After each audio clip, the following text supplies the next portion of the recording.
Do you want me to pretend you matter tonight? Or can I just be honest from the start? She said that while adjusting her necklace. No whisper. No joke. Just loud enough for the entire table to hear as the waiter poured wine into my glass. Her tone was light, casual. She didn't even look at me when she said it, just at her phone. Then she smiled at her screen, not at me. Forks paused. Eyes flicked between us. I didn't speak. I didn't blink. I think I forgot how. Someone cleared their throat. Her boss chuckled under his breath. The woman from HR looked away and started slicing her salmon like it was therapy.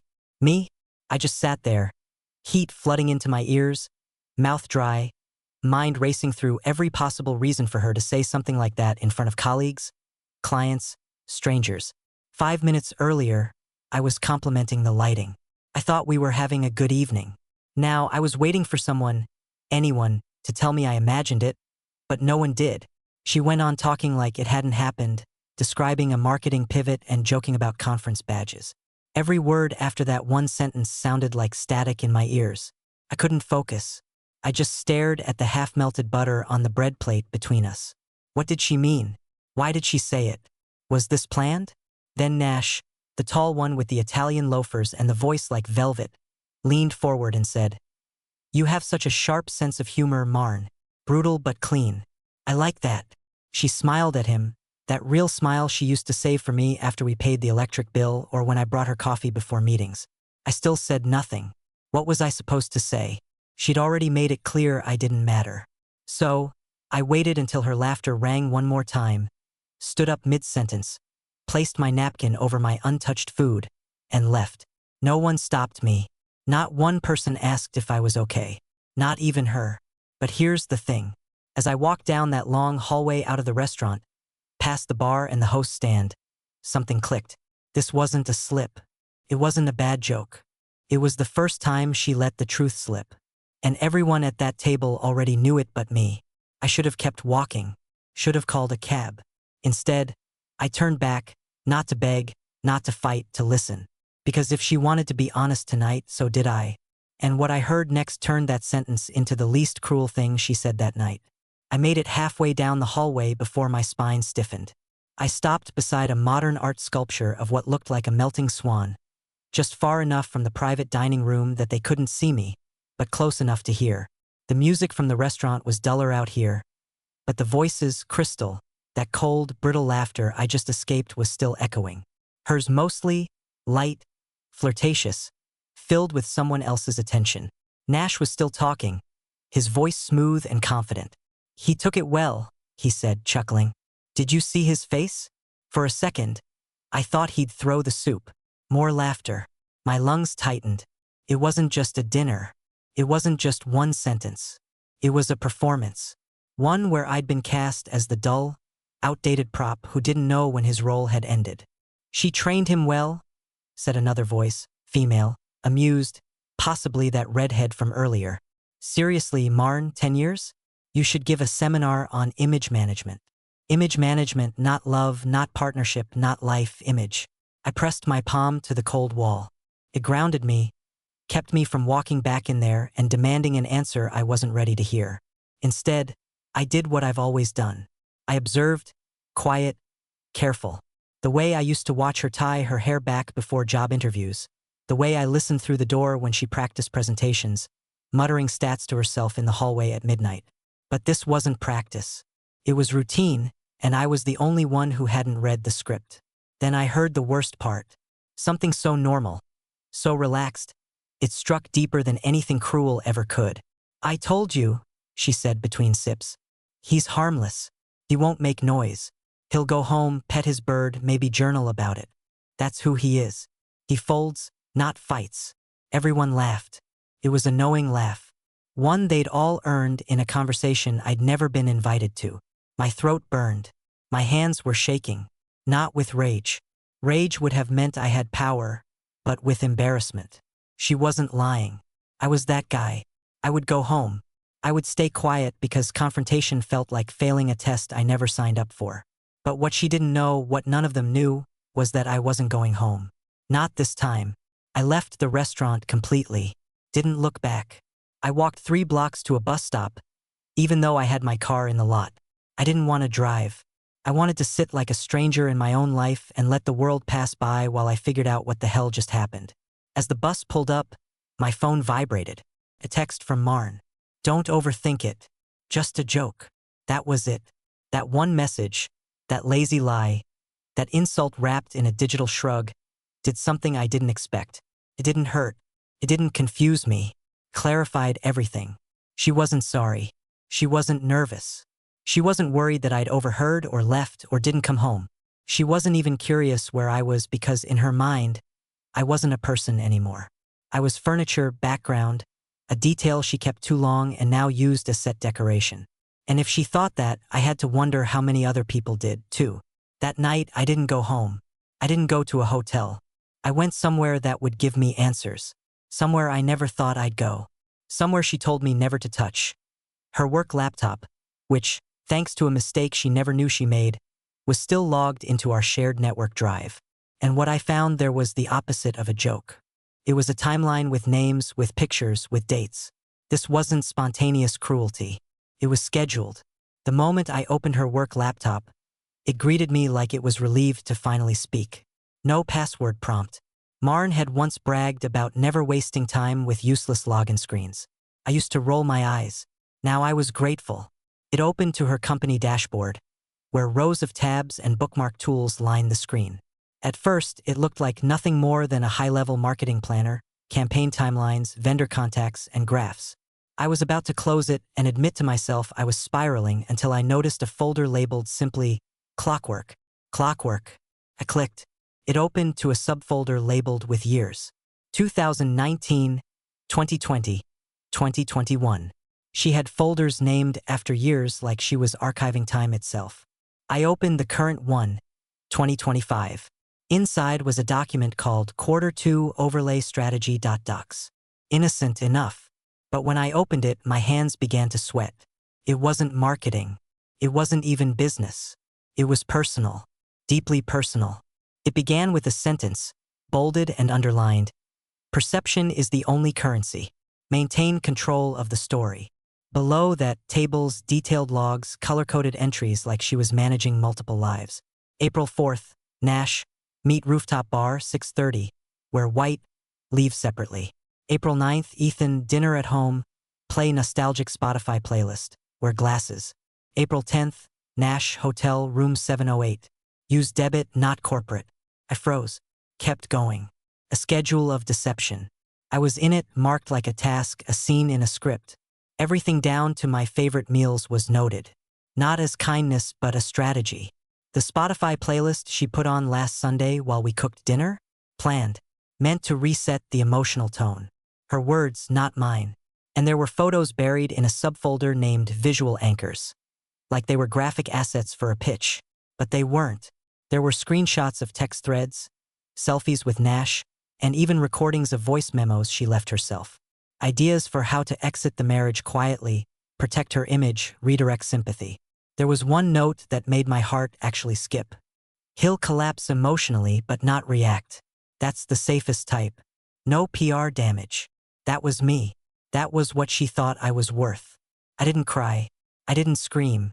I just stared at the woman I thought I knew, reduced to a digital strategist of emotional manipulation. Her cruelty wasn't sharp. It was methodical, cold, thought out, like she'd spent months preparing to make me doubt my own instincts until it would have felt easier to blame myself than face what she'd done. But I wasn't angry yet. Not fully. The anger hadn't settled in. What I felt was deeper. Disorientation. I wasn't just losing my wife. I was realizing I never had her. Not really. I was her decoy life, her disguise. And I couldn't stop looking because just when I thought I'd seen the worst of it, I opened a file dated 2 weeks ago labeled Marn's Voice Audio Test. It was a memo to herself. I hit play. Okay, reminder. When the campaign launches, make sure to time the Ethan separation announcement during the rollout. Emotion generates traction. I'll have to frame it as irreconcilable growth. Avoid blame narrative. Maybe say we outgrew each other. Keep it vague. Friendly. That last word echoed. Friendly. She was rehearsing how to abandon me. Not even hide it. Just package it better. Like I was a dress she didn't wear anymore. but still wanted to donate with the tag on. I sat there for over an hour. The parrot, Grayson, was quiet the whole time. I think he sensed it, that something irreversible had happened, that something in the air had snapped. When I finally closed the laptop, it wasn't a stop looking. It was because I knew I couldn't unsee any of it. And somewhere deep in my chest, a tiny ember flickered. Not rage, not revenge, clarity. I wouldn't tell her what I found. Not yet, because she thought I would fold quietly. And I wanted her to feel something she never planned for. Uncertainty. The key turned in the lock at exactly 10:41 p.m. I watched the door from the kitchen table, still and silent, as if I were studying the behavior of a wild animal in its natural habitat. Marn stepped in, wearing her tailored navy coat, heels clicking softly on the entryway tiles. She didn't call out, didn't ask why the lights were off, why the air felt heavier. She just sighed and dropped her bag on the bench like every other night, like this was just Thursday, and the dinner had been a mild success. I'd already closed the laptop, already disconnected her cloud sync. I didn't delete anything. I made copies, multiple, but left everything in its place, untouched. I wanted her to believe nothing had changed. That's how she operated, right? Control the story. Keep it clean. She walked into the kitchen, stopped when she saw me. "Oh," she said, mildly surprised. "You're up." I didn't answer. I just looked at her. She blinked once, twice. Then her eyes narrowed, scanning for signs. She was reading me, trying to gauge if I'd heard something, seen something, felt something she hadn't planned. "You okay?" she asked, moving to the fridge as if casual conversation could glue the air back together. "I'm fine," I said too calmly. She opened the fridge, stared at nothing, then shut it without grabbing anything. "I texted you," she added. "Guess your phone died." "No," I replied. "It didn't." There was a beat, a flicker of recognition in her eyes. Not panic, strategy. She was recalculating. "Well, I hope you didn't take that dinner too seriously," she said with a soft chuckle, carefully placing a glass under the filtered tap. "Some of the jokes got out of hand. You know how Trent is." "You're right," I said, folding my hands. Some of the jokes were very revealing. That froze her. The silence between us was so thick, I could hear the soft buzzing of the fridge motor. She didn't ask what I meant. That told me everything. She was trying to decide how much I knew, whether to pivot, confess, or play the long game. That's what liars do when caught. Between doubt and certainty, they stall. I let her twist in it. Then softly, I said, "When were you going to tell me about the timeline?" Her hand trembled slightly. She placed the glass down on the counter too quickly, water sloshing over the rim. "I don't know what you mean. You know that moment in movies when the villain realizes the hero's known all along. This wasn't that. There was no mask slipping, no dramatic gasp. Marn simply went still, like a deer clocking a predator too late to run. I stood up slowly, walked over to the coat rack, and lifted the envelope I had prepared hours ago. Inside, printed copies of her notes, a few of the emails, one of the photos she didn't know had metadata attached. I didn't throw it at her. I didn't even hand it to her. I just placed it gently on the counter next to her hand and whispered, "Open it when you're alone." She stared at it as if it were something alive. "I'm not doing this with you tonight," she said after a long pause, trying to summon annoyance, authority, any emotion that might ground her again. "I know," I replied. "That's the point."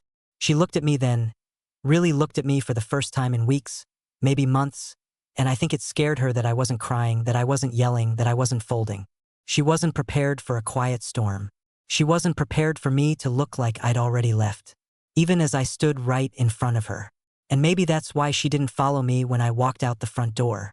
Because this time, for the first time, I wasn't leaving to cool off or calm down. I was leaving to decide if I ever wanted to come back. And something deep inside me already knew the answer. She didn't message me that night. Not once. I expected some performance. Maybe a guilt-laced voicemail or a last-ditch, "You misunderstood." But nothing came. Just silence. As if the house had digested my exit like it was overdue. As if the script she rehearsed never included a scene where I chose to vanish. I stayed at an old extended-stay suite near the airport. It smelled like a mix of lemon cleaner and forgotten microwavable meals, but it was anonymous, quiet, and perfect for what I needed. Space. I didn't call friends, didn't rant online. I needed to observe without influence, think without commentary.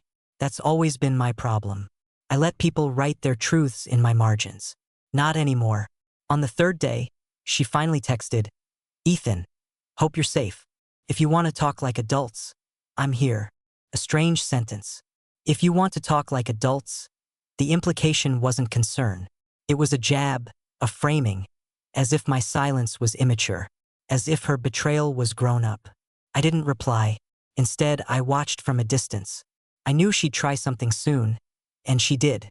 The following afternoon, I returned to the house for exactly 20 minutes. I timed it. I didn't tell her. She wasn't home, but the scent of her perfume lingered like a ghost in every corner. I grabbed my essentials: passport, laptop, charger, cash. Then I took something she hadn't expected me to want: her backup phone. She kept it in her nightstand for emergencies, she once said. I always thought it was a backup for her business line, synced only when needed. But she had once carelessly left it unlocked in front of me while brushing her teeth. I remembered the passcode. I don't forget small things. Not anymore. Back at the suite, I plugged it in. It booted slowly, like it was resisting its own exposure. The home screen was minimal. Fewer apps, no social media, just messages, voice memos, and a call log. And that's when I found it. A contact named Ashlyn Group, safe. I didn't know what the name meant, but I recognized the number. I'd seen it flash across her laptop screen weeks ago.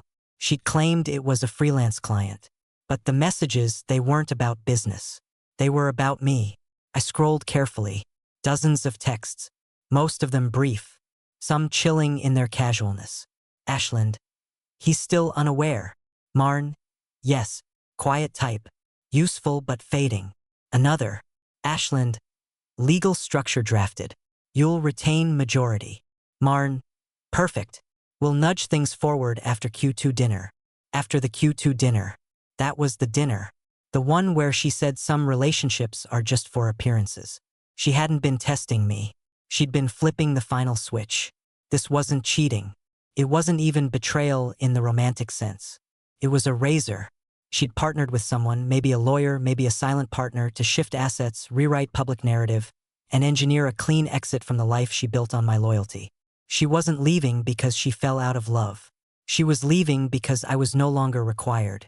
And yet, her plan had a flaw. She assumed I'd stay silent, that I wouldn't dig, that I wouldn't interfere. That was her mistake. That was the only variable she didn't account for, because on the 6th day, she finally broke silence. She showed up at my temporary place. No warning. I saw her reflection first. Dark coat, red lipstick, holding takeout from our old favorite Thai spot. Like we were just going through a little married hiccup, like this was a reboot. I didn't open the door. I watched through the peephole. She knocked once, smiled lightly, adjusted her scarf, then knocked again, and then she said, soft and sweet, "Elwood, I think we both overreacted. Can we talk about what comes next?" That sentence, delivered with the smoothness of a campaign rollout, sent something through my body that didn't feel like fear. Felt like arrival. I knew then this wasn't a woman begging for forgiveness. It was a woman resetting the story. But what she didn't know was that I'd already started writing my own version, and she wasn't the narrator anymore. I didn't answer the door. Not out of spite. Not even out of fear. I just watched. Marn stood there for a full minute, maybe hoping I'd cave. Maybe counting on the silence to soften me. She even knocked once more, lightly. The kind of knock you'd give a friend after a misunderstanding, not a husband you schemed against. When she finally walked away, I stayed frozen behind the door for another 5 minutes, just listening to her footsteps, to her absence, to the echo of the one person who had once known exactly how to reach me, now realizing she no longer could. But I wasn't just avoiding her. I was preparing for what came next, because now I knew what kind of game she was playing, and I knew better than to walk into it unarmed. I needed information, leverage, and not from her. There was one name in that call log that had shown up more than once. A man I had nearly forgotten existed because she'd made sure of it. Connor Bales. We were never close. Not really. He was a friend of hers from way back college days. A photographer with a caffeine addiction and a tendency to overshare on social media. I hadn't seen his name pop up in years. She used to mention him all the time when we were first dating. Then suddenly, nothing. It was like he'd been scrubbed from our shared life. But there he was, a frequent contact on her backup phone, especially in the weeks before that business dinner. I searched for him. He still ran a small studio on the east side, specializing in high-end portraits and lifestyle branding for startups. His website was clean, polished, like everything she admired. I showed up unannounced. The studio was minimal and quiet. White walls, camera gear stacked like museum pieces. Connor looked older, thinner, less like a friend and more like someone who'd aged through too many unsaid things. When he saw me, he blinked slowly, like my presence was part of a dream he'd once promised never to speak aloud. "Elwood," he said cautiously. "Didn't expect to see you." "Neither did I replied. "But you're going to want to hear why I'm here." He didn't ask me to leave. Maybe he saw it on my face. Maybe he'd been waiting. I didn't yell. I didn't accuse. I sat across from him, folded my coat, and placed my phone on the table like a recorder, though it wasn't on. "I found her notes," I said. "The voice memos, the calendar. I saw everything." His hands clenched the edge of the table, but he didn't look surprised. Instead, he said, "She told me you'd never look, that you'd retreat." "She was almost right," I said quietly. He exhaled sharply. Then, "I owe you an apology." That sentence caught me off guard. He stood up, walked across the room, and retrieved a small hard drive from a drawer. No explanation, no hesitation. He handed it to me like someone surrendering a weapon they never should have been holding. "What's on this?" I asked. "Proof," he said. "Insurance. For myself mostly, but also for anyone who ever got in her way." My stomach twisted. "Why keep it?" "Because Marn doesn't destroy people in the open. She erodes them over time, makes them doubt, question, shrink. I saw what she did to a client once. The man ended up hospitalized with a breakdown. She smiled at his wife at the funeral. I didn't know whether to laugh or vomit. She approached me a month ago," Connor went on, "said she needed photos for a narrative realignment, said she was going to separate gently from you and wanted to control public tone. I thought it was PR language until I saw her documents." "Then why help her?" I asked, sharper than I meant. He looked ashamed. "Because I'm weak. Because she convinced me it was harmless. And because I didn't think you'd ever know." That was the part that stung. Not the betrayal, not the secrets. The fact that so many people had banked on my silence. I stood up, drive in hand. "I'm not going to the police," I said. "And I'm not starting a war." Connor nodded, confused. "Then what are you doing?" I paused at the door. "Something she's never seen before," I said. "I'm giving her exactly what she wants. Publicly." I met his eyes. "Privately, I'm going to remind her I was never harmless. Just quiet." As I walked back to my car, the pieces began to fall into place. I wasn't building a revenge plan. I was building a mirror, and soon I'd let her stand in front of it. The first post appeared on her LinkedIn the following Monday morning. Polished, measured, drenched in that corporate therapy language she loved. "After a transformative decade, Ethan and I have decided to part ways with mutual respect and deep appreciation. Growth sometimes means letting go with grace. Please respect our privacy as we take our next steps." The photo attached was a black and white candid of us from 5 years ago. We were laughing. I'd made her tea that day after she had lost a pitch. She said it was the first time someone had seen her when she wasn't winning. And now she was using that moment like a curtain call. Within hours, the likes poured in. Comments from colleagues, industry people, thought leaders she'd worked with at panels and rooftop events, all praising her strength, her vulnerability. One even wrote, "You're an inspiration. Letting go is its own kind of love." I watched it all from the same couch where I'd once memorized her coffee order. But here's what made it poetic. She thought she'd published the ending. She thought I was still in the audience watching the lights go down. What she didn't know was that my beginning had already started. That same morning, I launched my own statement. Not public, not performative, not even about her directly. I uploaded a small blog post on a quiet, respected professional journal. Something few people outside our industry would even notice. The article was titled, "Narrative Architecture: How Emotional Framing Undermines Accountability in Public Breakups." It was calm, academic. No names, no accusations, just an autopsy of the strategies people use to exit cleanly without confronting damage. It dissected language like mutual and growth, and letting go with grace, breaking them down as tools of image management rather than genuine reflection. Within 2 days, it was picked up by 3 ethics newsletters. Quiet virality, the kind she couldn't scream at, the kind that scratched under her narrative like a whisper she couldn't block. The next thing that happened, she emailed me. Subject line, "Really? No greeting, just one sentence. This doesn't make you look better, Ethan." I replied with 2 words. It wasn't about me. That's when the cracks began. First came the missed call from her assistant, someone who had never contacted me directly in all our years of marriage. She left a voicemail, stammering about timing overlaps and public perception misalignment. I deleted it. Then came Connor's message. "She knows I gave you the drive." She called me screaming. But still, she didn't call me. She couldn't because calling me meant acknowledging that I wasn't broken, that I hadn't collapsed, that I was standing in the same story, not as a background character, but as an author with my own pen. A week passed. I moved out of the suite and into a temporary loft 2 cities over. Quiet, high windows, a place without memory. Grayson, the parrot, came with me. He stopped mimicking her laugh. Now he mostly whistled to himself softly like he was adjusting. 2. Then one evening I got a delivery. No note, no return address. Inside was a small wooden box. It was the exact box I had used 3 years ago to propose a second vow renewal to her on our 7th anniversary. I had written her a letter then about forgiveness, loyalty, choosing each other even when it's hard. I placed it in that box with a new ring. She had cried when she read it, told me I still made her feel like the best version of herself.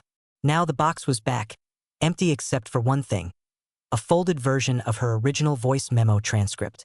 The one she'd recorded about when to release our separation news. I hadn't printed it. She had. At the bottom, she'd scribbled in red ink. "I didn't think you had it in you."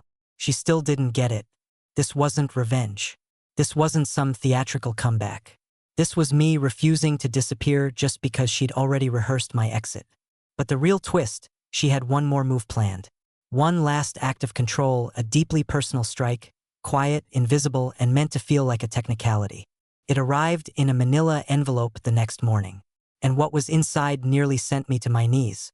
The envelope sat on my kitchen counter like a time bomb. Plain, thin, but I knew what was inside before I even opened it. Separation papers drafted, dated, and already signed by her. A typed cover letter from her attorney said they'd anticipated this next step and hoped to maintain discretion for all involved parties. I smiled at that phrase. Discretion had been her specialty until now. But I wasn't angry. Not anymore. Because what she didn't know, what none of them knew, was that I had already filed my own paperwork 3 days earlier. Not reactionary, not emotional, just factual, clean, controlled, like her. Only mine had one critical difference. I hadn't requested silence. I had requested narrative rights. There's a clause in certain dissolution filings when intellectual property or public image is involved. Most people skip it. She did. Her lawyer did. But I didn't. And because of that, I now own the rights to the story of our marriage publicly, personally, and professionally. That was my choice. Not for vengeance, but for truth. Because I never wanted to destroy her. I just wanted my voice back. I didn't respond to her lawyer. I sent her a simple message. You were right. I was quiet. But quiet doesn't mean absent. You wrote the first half. I'll write the second alone. And for once, not as your husband, just as me. I didn't hear from her again, and it felt peaceful. I took the next month off.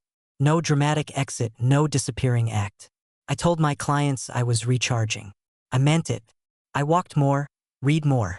I even started volunteering at a local animal rescue, helping them digitize adoption files. The first night I showed up, I met a woman named Raina. Not flashy, not loud. She spoke to animals like they understood. And maybe they did. We started having coffee after the shifts. At first, it was just light talk. Books, odd playlists, her fear of elevators.